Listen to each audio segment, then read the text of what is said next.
Hai, Assalamualaikum warahmatullahi wabarakatuh. Jumpa lagi dengan saya di channel Sani TV. Kali ini kita masih akan terus membahas mengenai sesuatu yang memotivasi, berbagi cerita pengalaman hidup. Semoga bermanfaat dan menjadi pembelajaran bagi siapapun. Kali ini kita akan membuat video di kamar ini, guys. Sekarang kan hari libur, jadi kita memanfaatkan istirahat dengan membuat video di kamar ini. Selamat menyaksikan. Jangan lupa like, comment, dan subscribe. Terima kasih.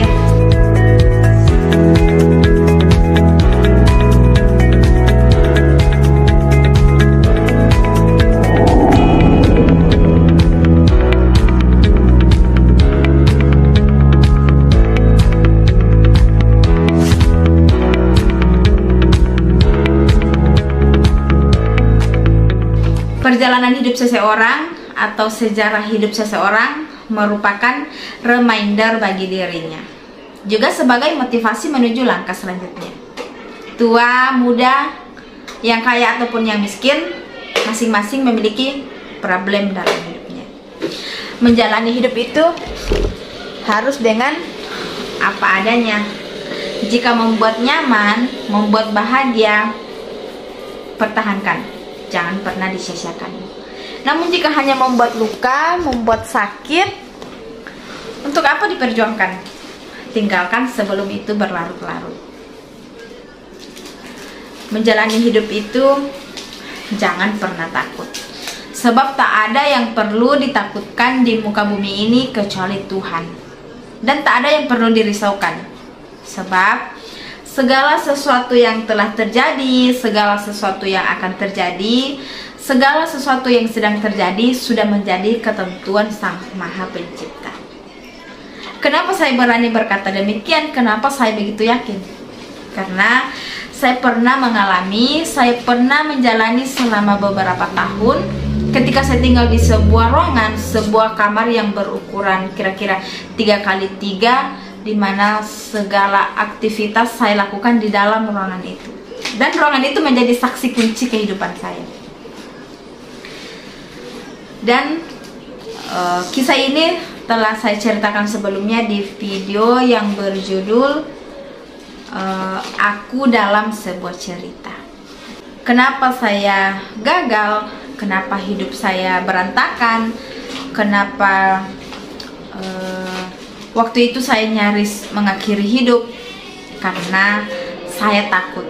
Begitu banyak ketakutan dalam kehidupan ini. Saya takut disakiti, saya takut dipermalukan, saya takut kehilangan pekerjaan. Dan rasa takut itu yang membuat seseorang menjadi semakin menang, semena-mena, berbuat seenaknya, dan semakin kuat memanfaatkan saya. Namun ketika bertahun-tahun saya mengalami penderitaan itu, saya menjalani kehidupan di bawah tekanan, di bawah kontrol seseorang, saya berada pada titik jenuh. Saya mulai bosan, saya sadar bahwa hidup ini begitu berarti, kenapa saya sia-siakan, kenapa saya menghabiskan waktu dengan menikmati penderitaan ini. Akhirnya saya mencari solusi, saya berbagi cerita kepada teman-teman, saya menceritakan segala apa yang menimpa diri saya. Dan ini suatu pembelajaran bahwa jika kita mengalami sesuatu, besar apapun masalah yang kita hadapi, jangan pernah malu menceritakan kepada orang yang kita percaya. Sebab terkadang solusi dan jalan keluar itu kita dapatkan dari orang lain.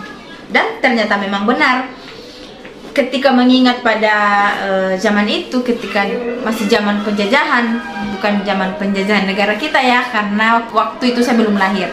Yang saya maksud adalah zamannya saya ketika saya hidup di bawah kontrol seseorang, di bawah tekanan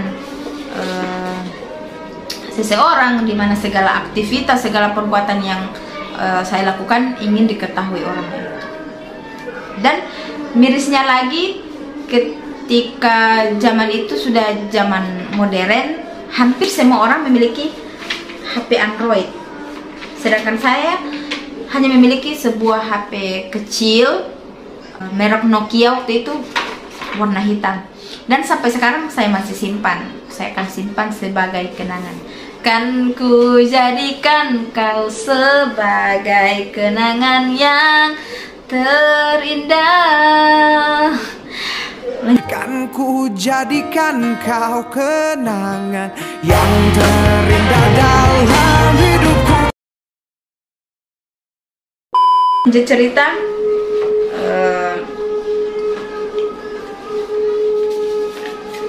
Apa ya? Ya nggak tahu, tanya yang mau tanya saya.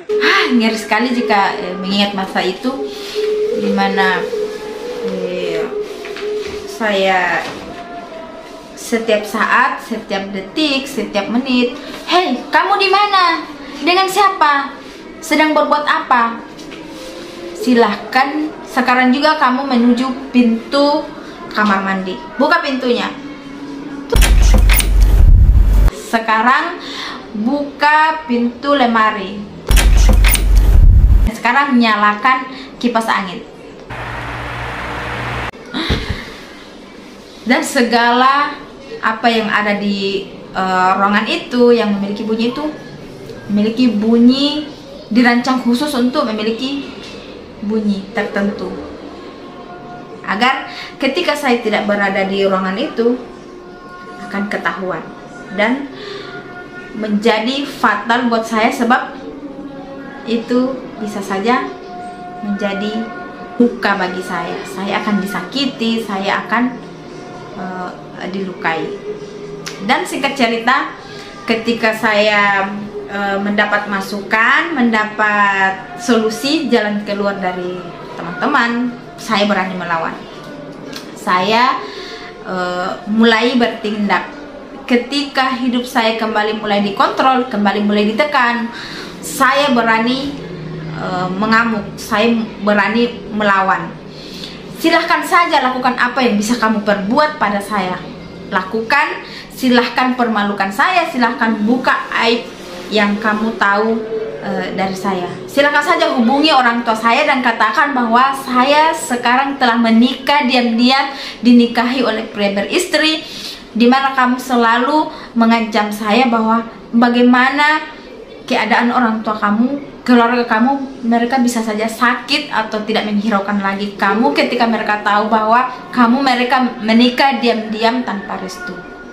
Sekarang saya tidak peduli apapun yang terjadi dan saya bisa membela diri menceritakan apa yang terjadi.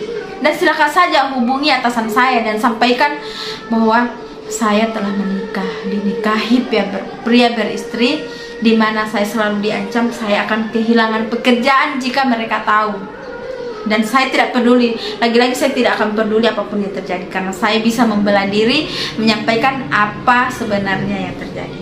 Dan sekarang buka pintu sedebar mungkin, biarkan saja orang lain tahu bagaimana penderitaan saya, bagaimana tersiksanya saya ketika saya berpura-pura diam, berpura-pura bahagia, namun pada kenyataannya ketika saya sakit, ingin berontak, ingin meminta tolong, saya menyumbat mulut saya agar orang-orang tidak mendengar bagaimana sakitnya saya. Dan seperti itulah yang terjadi pada kehidupan saya. Dan ini adalah suatu pembelajaran bahwa ketika terjadi sesuatu pada diri kita, apa yang menimpa diri kita, jangan pernah malu untuk menyampaikan. Sampaikan saja, karena yang terjadi pada diri kita, segala ketidaknyamanan yang terjadi pada diri kita, ada pihak tertentu, ada pihak terkait yang menangani masalah itu.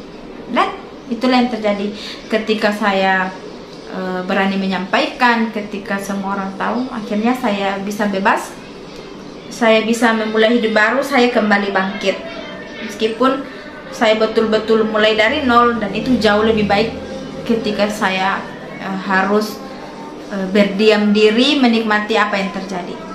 Dan saya tidak pernah peduli ketika orang lain berkata, miris betul nasib perempuan ini, masih muda, dinikahi diam-diam, dinikahi pria beristri, dinikahi tanpa restu orang tua, dan pada akhirnya gagal juga. Dan saya tidak peduli ketika orang lain berkata, sial betul nasib anak ini. memiliki pekerjaan tapi tidak memiliki apa-apa karena gajinya tak pernah dinikmati.